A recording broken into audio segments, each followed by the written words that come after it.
ஏன்டா எப்ப பார்த்தாலும் எருமச்சாடிய மூஞ்சில அப்புறம் மாதிரியே தெரியுற? வாழ்க்கையில் நிம்மதி இல்லண்ணே.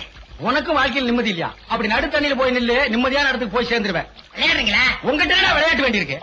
உங்களுக்கு என்னண்ணே எப்ப பார்த்தாலும் சந்தோஷமா இருக்கீங்க, அது எப்படி முடியுது? அந்த விஷயத்தை கேக்குறியா? வா சொல்றேன். உட்கார நல்லா உட்கார. அடே, எனக்கு சந்தோஷம் இல்லைன்னா என்ன செய்வேன் தெரியுமா?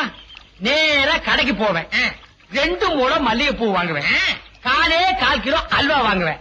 அதை எடுத்துட்டு வீட்டுக்கு போய் என் பொண்டாட்டி கிட்ட கொடுப்பேன். அவ என்ன வேலை செஞ்சுட்டு இருந்தா அப்படியே போட்டு என் கூட ஆத்தங்கரைக்கு வந்துருவான்.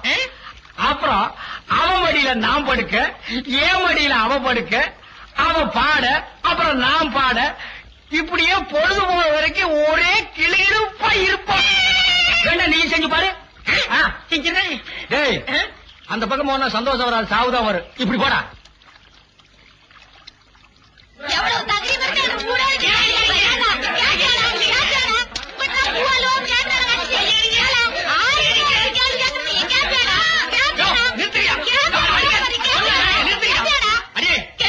இந்த கருமன் இந்த அடி அடிக்கிற இவனோட சாவகாசம் வச்சிருக்கு. உங்கள்கிட்ட 4 சாத்தா தோணாமா? யாரு? நான் இவன் கூட சவகாசம் வச்சுட்டு இருந்தா அப்படின்னு இந்த நாய் சொல்லிச்சா? ஏண்டா என்ன மேல எந்திரிக்கிறேன். ஏண்டா என்ன நடந்தது? நீங்களே சொல்லுங்க. எதுக்குடா கட்டிட்டீங்க? இப்படிதான் கம்னாட்டி. உங்க சம்சாரம் உங்க அளவுக்கு இல்ல. ஆமா, உயரம் கொஞ்சம் கம்மி. இப்ப அதுக்கு என்ன? நீங்க எவ்வளவு நல்லவரு.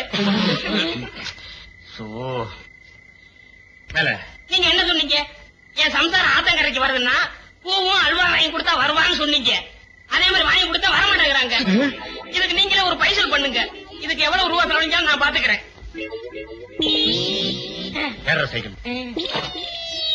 அண்ணே, இவங்க வரல.